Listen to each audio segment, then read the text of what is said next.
지금부터 아주 현실적인 이야기 하나로 시작해 보겠습니다. 1억을 모을 수 있을까? 이 질문에 많은 분들이 이렇게 생각하십니다. 가능은 하겠지. 근데 나는 아닐 것 같다.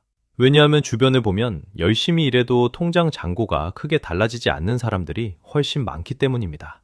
오늘 영상에서는 실제로 1억을 만든 월급쟁이들이 공통적으로 거쳤던 경로를 단계별로 보여드리겠습니다. 월급쟁이가 1억을 모으는데 가장 중요한 건 연봉이 아닙니다. 재능도 아닙니다.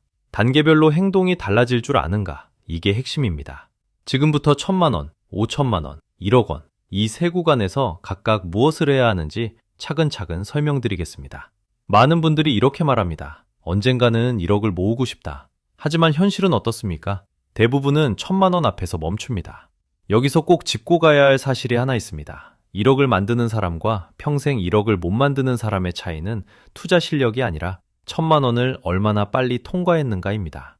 1억은 갑자기 만들어지지 않습니다. 반드시 1,000만 원이라는 구간을 먼저 지나갑니다. 그리고 이 구간을 오래 끌수록 1억은 점점 더 멀어집니다. 대부분은 이렇게 접근합니다. 조금씩 아껴서 남으면 저축하자. 이 방식은 1,000만 원까지 가는데 너무 많은 시간을 잡아먹습니다. 반대로 1,000만 원을 빠르게 만드는 사람들은 질문부터 다릅니다. 이 돈을 모을 수 있을까가 아니라 이 돈이 한 번에 만들어지는 순간을 어떻게 만들 수 있을까를 묻습니다. 첫 번째 핵심입니다. 생활비를 줄이려고 하지 말고 생활비를 고정해야 합니다. 절약은 의지입니다. 하지만 의지는 오래가지 않습니다. 그래서 성공하는 사람들은 사고방식을 바꿉니다. 생활비 통장 하나를 정해놓고 매달 같은 금액만 씁니다. 카드도 그 통장 하나만 씁니다. 이렇게 하면 이상하게도 별로 아낀 느낌도 없는데 매달 돈이 남기 시작합니다. 월 20만 원, 월 30만 원이 아무 노력 없이 남습니다. 이건 절약이 아닙니다. 통제입니다. 오늘 쿠팡에서 알리익스프레스에서 마음에 드는 상품을 발견해 아무 생각 없이 구매하셨다면 바로 그 지점에서 돈이 새고 있다는 점을 기억하셔야 합니다. 두 번째 핵심입니다. 1,000만 원은 꼴인 지점이 아닙니다. 1,000만 원을 구간으로 보셔야 합니다. 1,000만 원이라는 숫자는 생각보다 큽니다. 그래서 사람을 지치게 만듭니다. 마라톤 선수는 반환점까지 뛰는 것을 목표로 하지만 반환점에 가기 위해 달리는 것이 아닙니다. 그 반환점이 결승선까지 향하는 여정의 시작이기 때문에 달리는 것입니다. 지난 한 달 동안 얼마를 모으셨나요? 그 돈을 몇 번 모아야 1,000만 원이 되나요? 이 질문에 답하는 것이 1억 원으로 향하는 여정의 시작입니다. 세 번째 핵심입니다. 기간을 일부러 짧게 잡으셔야 합니다. 3년 안에 1,000만 원과 18개월 안에 1,000만 원은 완전히 다른 계획입니다. 기간이 짧아지면 선택이 바뀝니다. 미루지 않습니다. 애매한 지출을 하지 않습니다. 이 결정 속도가 1,000만 원을 앞당깁니다. 이렇게 1,000만 원을 통과한 사람에게만 다음 단계가 열립니다. 1,000만 원이 없는 상태에서는 투자도, 기회도 전부 추상적인 이야기입니다. 하지만 1,000만 원을 빠르게 만든 사람은 그 다음을 고민할 수 있는 위치에 섭니다. 이제는 5,000만 원으로 향하는 여정을 떠나보겠습니다. 1,000만 원에서 5,000만 원으로 가는 구간에서 가장 많이 실패하는 이유는 투자를 못해서가 아니라 중간에 흔들려서입니다. 서서히 통장 잔고도 불어나고 또래에 비해 돈이 많다는 생각에 자만심이 생겨납니다. 그래서 평소에 눈에 담아두었던 명품, 자동차에 손이 가기 시작합니다. 그래서 이 구간의 핵심은 수익률이 아니라 버틸 수 있는 구조입니다. 현실적인 방법은 이렇습니다. 전체 자산의 50에서 60%는 절대 건드리지 않는 자산으로 구성합니다. 지금 같은 시기에는 주식에 장기 투자하여 안전한 수익을 노리는 것도 가능합니다. 나머지 40에서 50%는 현금성 예금 등으로 가지고 있는 걸 추천드립니다.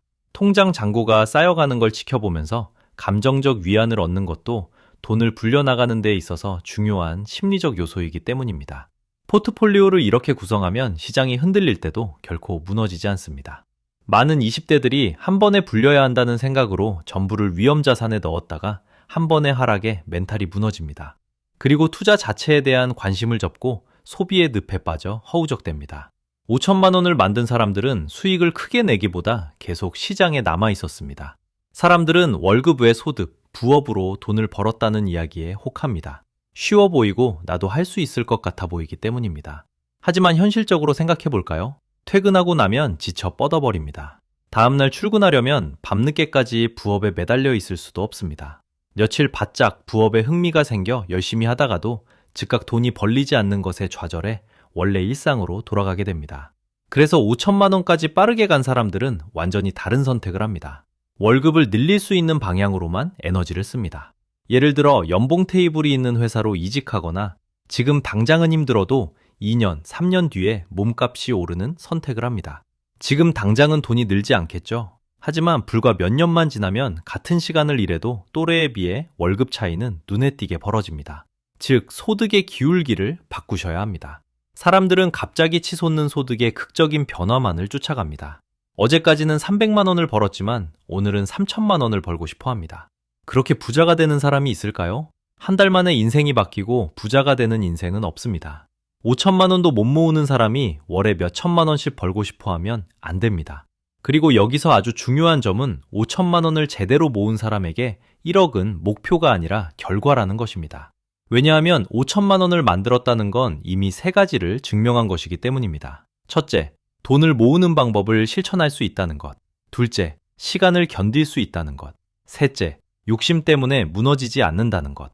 이 3가지가 갖춰진 상태에서 1억은 갑자기 생기는 숫자가 아닙니다. 시간이 지나면 자연스럽게 따라옵니다. 그래서 1억은 마법 같은 숫자가 아닙니다. 1억은 돈을 제대로 관리한 사람에게 주어지는 상징적인 숫자입니다. 여기까지 왔다는 증표이자 이제 더 이상 불안에 끌려다니지 않아도 된다는 신호입니다. 지금 이 영상을 보고 계신다면 아직 늦지 않았습니다. 오히려 지금이 가장 좋은 시점일 수 있습니다. 오늘부터 당신은 1,000만 원을 어떻게 만들지, 또 그것을 바탕으로 5천만 원을 어떻게 모을지만 생각하시면 됩니다.